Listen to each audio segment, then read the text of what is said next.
کے باوجود بھی میرا کاروبار تو چل رہا ہے. میں سودی کاروبار کر رہا ہوں, لوگ تو میری عزت کر رہے ہیں. مسجد کی کمیٹی کا میں صدر بھی ہوں, میں معززین شہر میں شامل بھی ہوں, لوگ مجھے جلسوں میں مہمان خصوصی بھی بلاتے ہیں, میں MP بھی منتخب ہو گیا ہوں, مجھے وزارت کا قلمدان بھی سونپ دیا گیا ہے.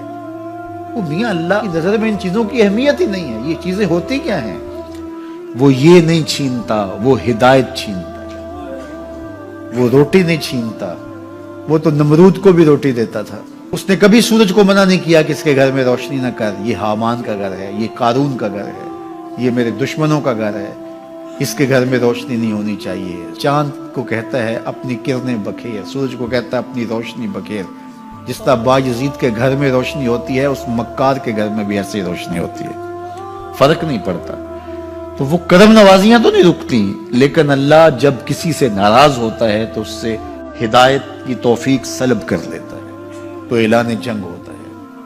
تو پھر وہ ٹکرے بھی مار رہا ہو تو اس کی رسم کی نماز ہوتی ہے, اس کا ماتھا جھک رہا ہوتا ہے, دل نہیں جھک رہا ہوتا, کیونکہ ہدایت سلب کر لی گئی. جب اندر سے روح ہی نکال لی جائے تو باقی بچتا کیا ہے؟ یہ بات ذہن میں رکھیے گا کہ اللہ تعالیٰ جل شانہ نے ہمیں جن کاموں سے روکا ہے, جن کاموں سے منع کیا ہے, ان کاموں کے کرنے میں ہمیں کبھی بھی بھلائی اور خیر نہیں مل سکتی. یہ ہم جب اچھی طرح سے ذہن نشین کر لیں, اگر اللہ پر ہمارا یقین اور یقیناً اس پر ہمارا ایمان ہے, تو پھر وہ امر جو اللہ کی طرف سے جن سے روک دیا گیا, تو ہم کبھی بھی ان کے قریب تک نہ جائیں. اور جن کاموں کے کرنے کا اسے حکم دیا گیا, اس کی حکمتیں نہ بھی ہمیں معلوم ہو. آج جدید سائنس تحقیقات کرتی ہے تو ہمارے سامنے آتا ہے کہ وضو کے کیا فوائد ہیں. آج ہمیں لوگ بتاتے ہیں کہ جناب آپ امامہ باندھیں گے تو سن سٹروک سے بچ جائیں گے. آج دنیا تحقیق اور جستجو کر کے نماز اور دوران خون اور جو ہے وہ نماز کی برکتیں اور کتنی بیماریوں سے نماز کے ذریعے سے بچنے کی کہانیاں سناتے ہیں. اچھی بات ہے, نماز سے صحت پہ اثر پڑتا ہے. یہ اچھی بات ہے کہ وضو سے بہت ساری بیماریوں سے نجات ملتی ہے.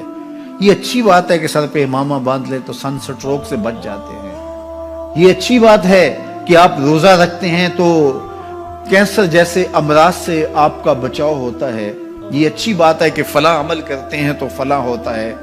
لیکن صاحب, ہم سن سٹروک سے بچنے کے لیے امامہ نہیں باندھتے, ہم محمد عربی کی ادا کے لیے باندھتے ہیں.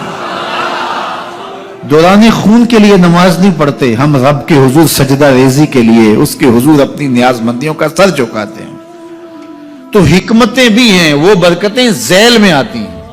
تو یہ بات ذہن میں رکھیے گا. غزنوی کا وزیر اس سے حسد کرتے ہوتے تھے کہ اس میں کیا خصوصیت ہے کہ بادشاہ اسی کو اہمیت دیتا ہے. ایک دن بادشاہ نے کوئی تربوز کاٹا, کوئی خربوزہ کاٹا یا کوئی اور ایسی چیز تھی, تو جس کو بھی دیا تو وہ کڑوا تھا, تو اس نے چوہی چکھا تو پھینک دیا. اور پھر بلایا یاس کو اور اس کو کاٹ کے اس کی پھانک دی, تو ایسے لطف سے کھانے لگا کہ جیسے اس سے لذیذ کبھی پھل زندگی میں دیکھا نہ ہو. تو سارے اندر ہنس رہے تھے, ایک دوسرے کو آنکھوں سے اشارہ کر رہے تھے, یہ دیکھو بے وقوف.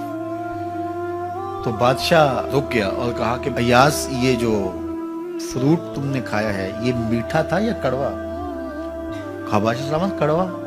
تو کہا پھر اتنے ذوق سے کیوں کھایا؟ کہا کہ اس ہاتھ سے میں نے میٹھی نعمتیں کھائی ہیں, آج کڑوی ملی ہے تو تھوک دوں؟ کہا ایسا نہیں ہو سکتا. تو میاں کڑوا ہو تو وہ بھی قبول کیا جائے, نفس پہ شاک ہو. کڑوی وہ چیز ہوتی ہے جو نفس پہ شاک ہوتی ہے, نفس کرنا نہیں چاہتا, لیکن اس کے باوجود تمہارا دل کہے نہیں یہ مالک کی طرف سے ہے.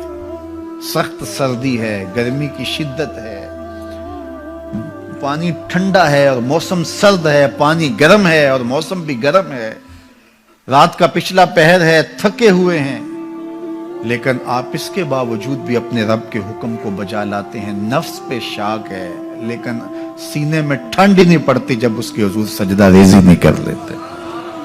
تو اس کے حکموں کو بجا لانا اور اپنے نفس کو پیچھے کر دینا اور اپنی خواہشات کے گلے پہ چھری پھیر دینا اور مالک کی رضا میں اپنے آپ کو گم کر دینا, یہی زندگی ہے اور یہی بندگی ہے. تو اس لیے مجھے اور آپ کو اس بات پہ غور اور تدبر کرنا چاہیے کہ ہم اس مختصر زندگی کو اللہ کے احکام کی مطابقت میں گزارنے کا عزم کریں، وہ بات چھوٹی سے چھوٹی ہو یا وہ بات بڑی سے بڑی ہو، وہ احکام ہماری زندگی کے اندر نافذ العمل ہو۔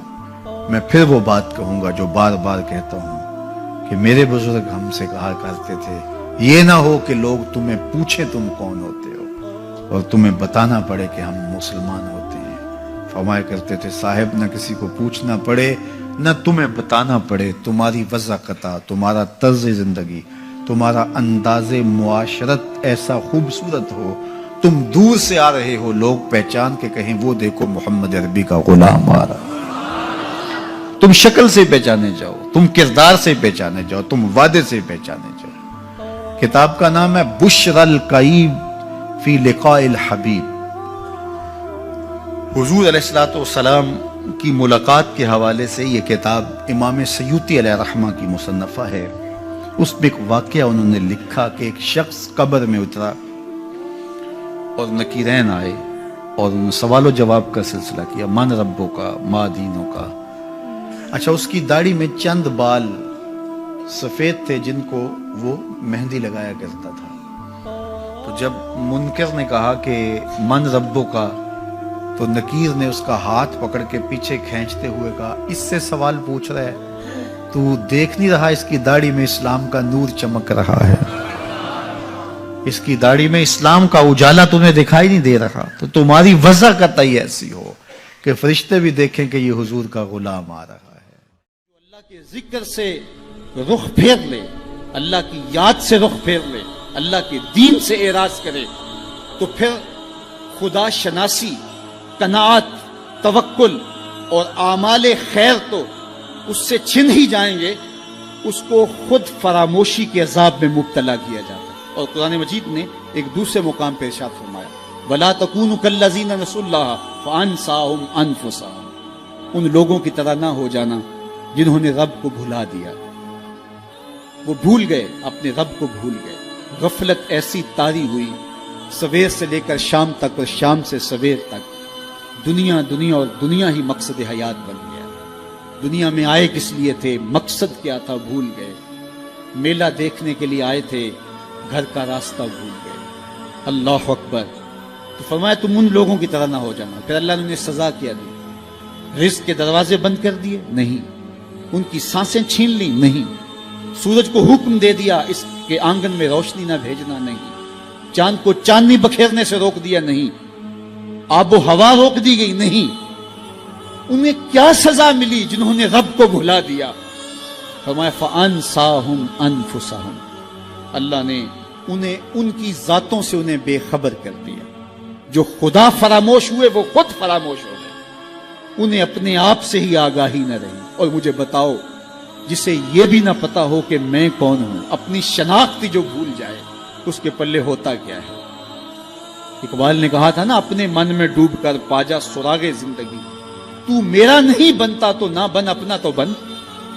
مجھے بتائیے 6 فٹ کا جوان ہو، قدے رانا رکھتا ہو، اس کی آنکھیں عقابی ہوں، ماتھا کشادہ ہو، رنگ چمک رہا ہو، ہونٹ گلابی ہوں، لیکن اس کی قمیص کے پیچھے گھر کا ایڈریس لکھا ہو کہ کسی کو ملے تو اس ایڈریس پہ پہنچا دے، تو آپ اس کا چہرہ دیکھ کے کہتے ہیں واہ کیا جوان رانا ہے، کیا اس کے ہونٹ گلابی ہیں، کیا نرگسی آنکھیں ہیں، کیا خوبصورت چہرہ ہے، کیا شمشاد قد ہے۔